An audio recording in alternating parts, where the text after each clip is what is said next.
አቶ ደረጀ ያላሰበው ጭንቀት ገባ። ሁሉንም ነገር ንገረኝ ብላ ሰላምዬ አፋጣ ያዘችው። እሱም ብነግራት አሁን ምን ይፈጠር ይሆን? ማርታ ከሰማይ ትታኝ ትሄዳለች፣ ማርታ ትሞታለች፣ እምነቴን በልቻለሁ እያለ ራሱን አጨናነቀ።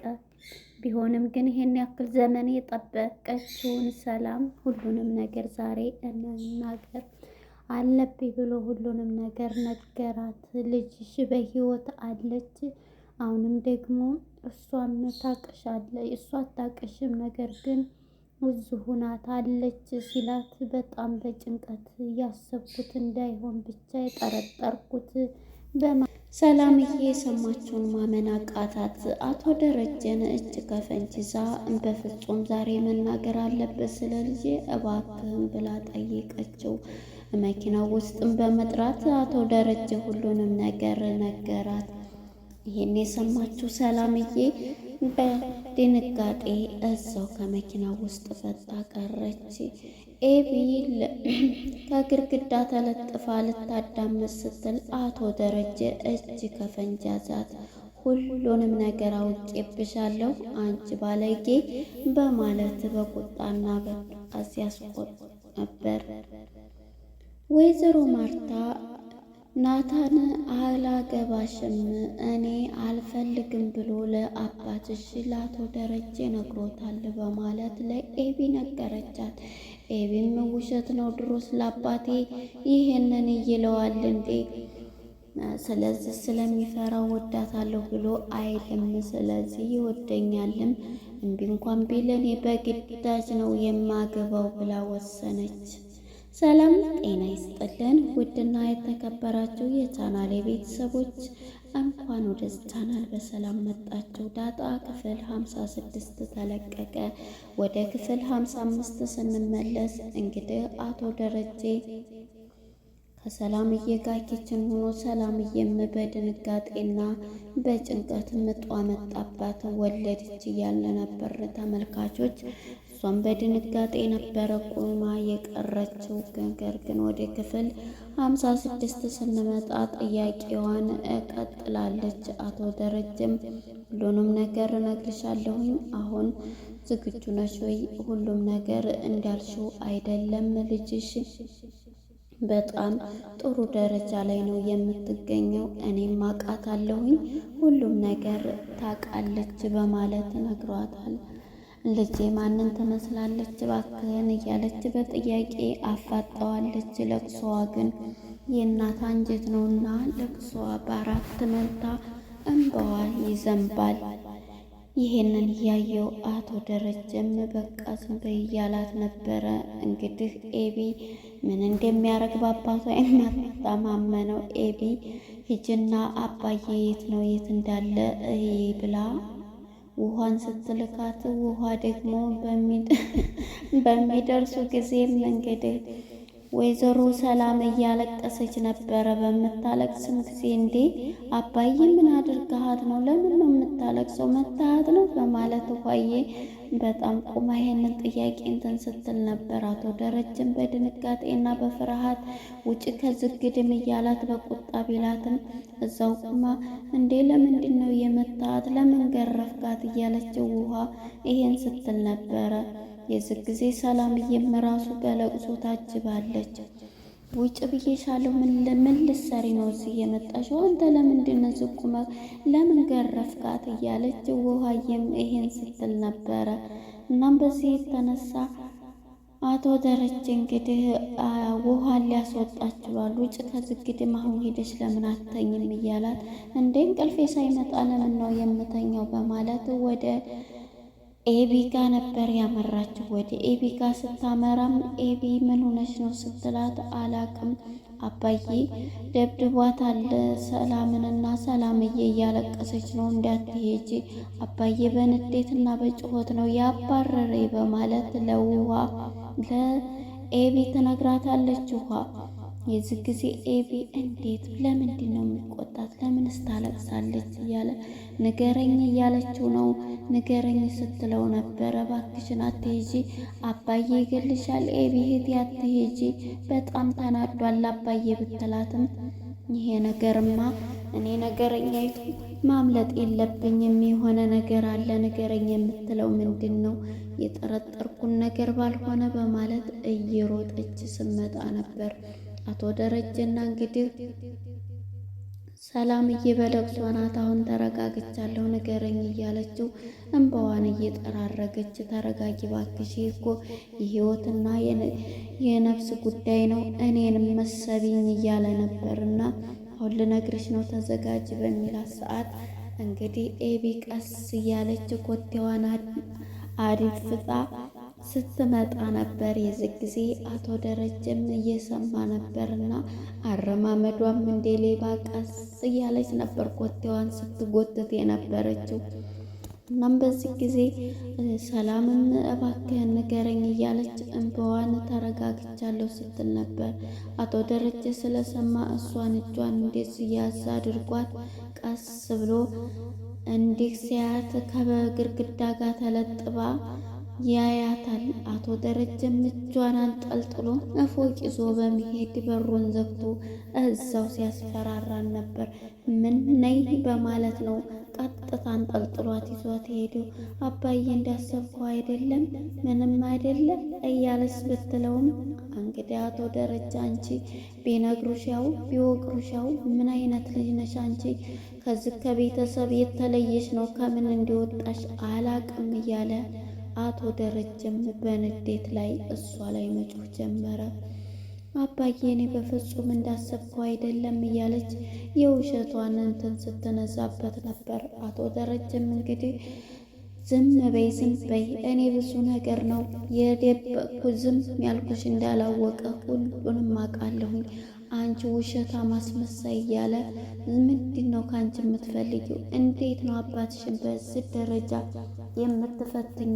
የማይጠቅምሽን ነገር አትስሚ፣ አትከታተይ፣ ለማወቅም አትፈልጊ ብዬ ስንት ቀን የመከርኩሽ ብሎ ቢገፈትራት እዛ አልጋዋ ላይ ቁጭ ብላ አባይተው እኔ በምንም አይደለ እያለ በሩን ዘግቶ እንደዚህ ቢላትም እሷ ግን ልትሰማ አልቻለችም። በፍጹም ታውቂያለሽ፣ መኪና ውስጥ ራሱ ካሜራ ደቅነሽ ነበረ የካሜራ የድምፅ ሪከርድ ስታረጊ፣ ይህን ሁሉ አውቃለሁ፣ ባላወቀ ዝም ያልኩሽ ደግሞ ከነገ ዛሬ ትሻያለሽ እያልኩ ነበር እያለ በጣም እየጮህባት ነበረ።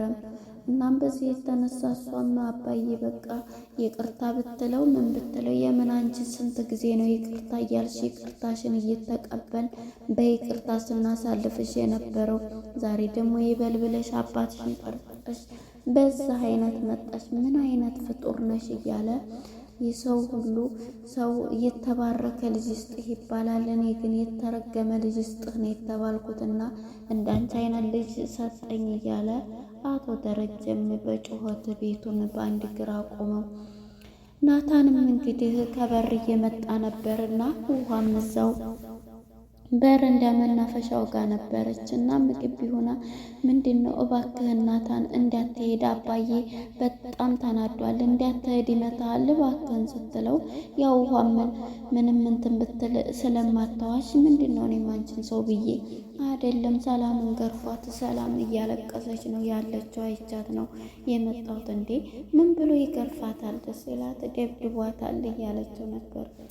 እኔም አንቺን ሰው ብዬ ማዋራቴ ነው ብሎ እንግዲህ ናታንም ቀጥታ ወደ ቤቱ በመሄድ እንግዲህ ሰላምን በንዴት የምትገኘው ጠረጴዛ ዙሪያ ላይ ቁጭ ብላለች እና እንባዋን ጠራርጋ ሁሉንም ነገር እያሰበ ነበረ። እናም በዚህ የተነሳ ናታንም መጥቶ ምንድነው ምን ሆነች ነው ሰላምዬ ቢላትም ምንም አልሆንኩኝ ምን ሆኛለሁ እያለችው ነበር እንባዋን ጠራርጋ። እናም በዚህ የተነሳ እሱም ምንድነው እንትን ጋሽ እኮ በጣም እየጮኸ ነው ደረጀ ቢላት፣ አዎ እየጮኸ ነው፣ እኔ ምን አውቃለሁ፣ ምንድነው የተፈጠረ የማላውቀው ነገር አለ ቢላትም እሷም ለመናገር ፈቃደኛ አይደለችም ማለት ነው። እናም በዚህ የተነሳ ይሄንን ካልነገርሽኝ ብለው እሱም እየጮኸባት እኮ ነው ኤቢ የምትባል ልክስክስ ናት በማለት ትነግረዋለች። እንዴ ምን አድርጋ ነው? በጣም እኮ እየተናደደ ነው እያለ ነበር። ግን በሰው በቤተሰብ መሀል አትግባ ናታን፣ ቤተሰብ ናቸው በአባትና በልጅ መሀል አትግባ ስትለው ነበር። እሺ ሰላምዬ ግን እያላት ነበረ። እናም በዚህ የተነሳ እሱም ይሄንን እያለ እያወራ ንገሪ ቢላትም አልነገረችውን አላቅም በማለት መልሳም እንግዲህ የልጇን ድምፅ ልጄን የት ናት ማናት ብላ የጓጓችው እናት ሰላም መልሳ ትደውልበታለች። እባክህን ዛሬ እንድትነግረኝ እፈልጋለሁ እባክህን ስትለው ነበር። እባክሽን ተረጋጊ፣ አንቺም ይሄን ያክል አመት ደብቀሽ ይሄን ያክል ጊዜ ለልጅሽ መስዋዕትነት ከፍለሻል አውቃለሁኝ። ይሄን ያህል ሁሉ ጊዜ አሁን ይበቃል፣ የመናገሪያው ጊዜ ደርሷል፣ አይዞሽ እያላት ነበረ። እሱም እንግዲህ ከላይ ሲመጣ ውሃም ከበረንዳ ሆና ገና ስታየው እየሸሸችው ነበረ። ምንድነው ምን እየሆንሽ ነው እያላት ነበረ። አባዬ ምንም፣ እኔ እኮ ምንም ጥፋት አላጠፋሁ፣ እንዳገርፈኝ ምንም አላጠፋሁ እያለችው ነበር። እሱም ግራ በመጋባት ዝም ብሎ ከፍቶባት ይሄዳል ማለት ነው።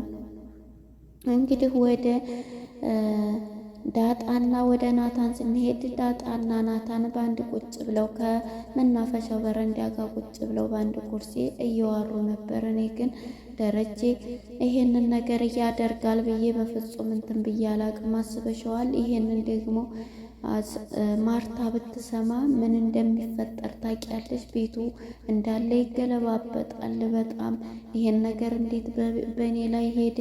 ይህ ምክንያቱም ኤቢ ያንቺ ታላቅ እህት ናት። እኔ ራሱ ግን ምሳሌ የሆነብኝ ነገር ነው፣ እንዲ ያልተፈታልኝ እንቆቅልሽ ነው እያለ ናታንም ይሄን ይላታል። እንግዲህ ተፋታ ለሰው መቼም እንደማታወራም ለው ስትለው በፍጹም አላወራሁም እያላት ነበረ። ሁለቱም ቁጭ ብለው እንግዲህ ማርታ ከስራ ቦታዋ መጣ ከሳሎን ስትመጣ እንግዲህ ኤቢ ኩርፍ ብላ እዛው ኩርትም ብላ ቁጭ ብላለች። ዛሬ ደግሞ ምን አከለሽ ነው? ምን ሆነሽ ነው እንደዚህ ኩርትም ብለሽ የተቀመጥሽው? በማለት ተጠይቃታለች። አይ ምንም አልሆንኩም አየ ያባዬ ነው አያለ። አባዬ ምንም አያደርግሽም፣ ዝሮ ጥፋት አጥፍተሽ ነው። ምን አጥፍተሽ ነው ብትላትም ልትነግራት ፈቃደኛ አይደለችም። ጥፋቱ የራሷ ነውና እናም በዚህ የተነሳ ምንድን ነው ብትላትም አንዴ ምንም አይደለ በቃ አባዬ ነው እያለች ስትላት ይሄንን እያወራቻት ነበረ። እናም ከድንገት ስታያት ድመቷን ስታይ እንዴም አየ ደግሞ ይቺ ጎረቤት ድመት ምን ልትሰራ ነው እዚህ የመጣየው ስትላት፣ እንዴ ድመቲቱንም ሰው አድርጊያትና ተጣያ እንጂ እኮ አእምሮሽ ከስንቱ ጋር ነው እንደው እንትን የሚለው እያለቻት ነበረ። እናም እሺ በቃ ተይው እማዬ ከዚህ እንውጣና ምን እያሰብሽ ነው? ምን እያሰብሽ ነው አሁን እንግዲህ እያለች ስጠይቃታለሁ። የኔን ዝግጅት ቀለበት አሰራይን ስትል፣ እንዴ እሱንም ሳልነግርሽ አባትሽ እኮ ናታንን ሲጠይቀው በፍጹም እኔ ከሷ ከእህትነት የዘለለ ምንም ነገር ሌላ ስሜት የለንም ብሎ ነግሮኛል በማለት ይሄን ብሎኛል በማለት ተነግራታለች ለልጇ ለኤቢ። ኤቢ ደግሞ እንዴ እማዬ አስበሽዋል እንዴ አባቴን እኮ ይፈራዋልና ድሮስ አፈቅራታለሁ ወዳታለሁ ሌላው ነው እንዴ? ምን ሆነሽ ነው? እኔም ይሄን ነበር እንዴ አንቺው ሀሳብ ያልኩት።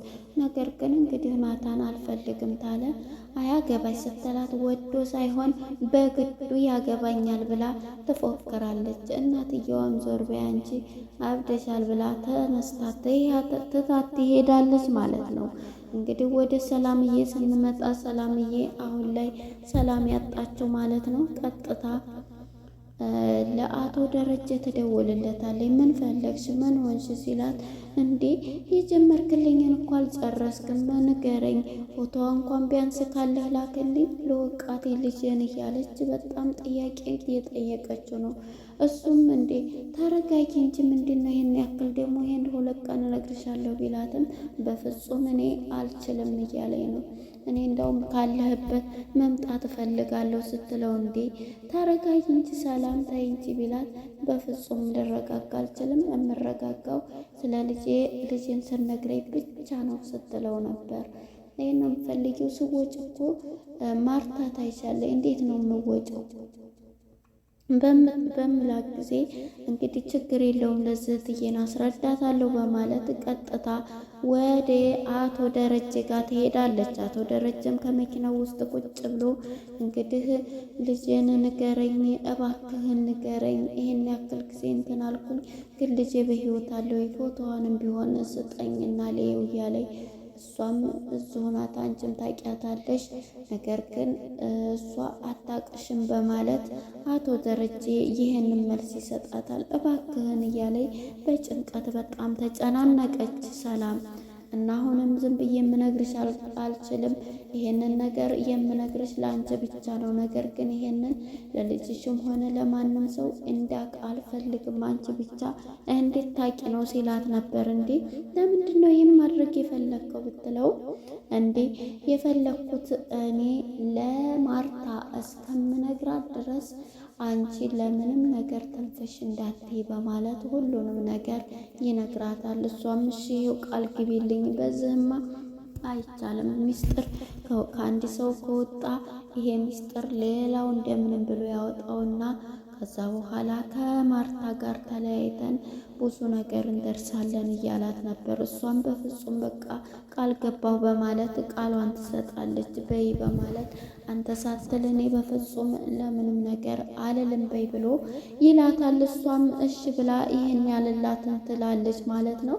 ሁሉንም ነገር ዝግጁ ነሽ? አሁን ምራቅ እንትን ትንፋሽ ውሰጂ፣ አየር ኦክሲጅን አስገቢ፣ ካርቦን ዳይኦክሳይድ አስወጪ እያለ ሁሉንም ነገር ሲነግራት ልጅሽማ ብሎ እዚህ ላይ ነው ልጅሽ እንትና ናት በማለት ሁሉንም ሊነግራት ሲል በድንጋጤ ጸጥ ትላለች ማለት ነው። ለነበረው ቆይታ አመሰግናለሁ።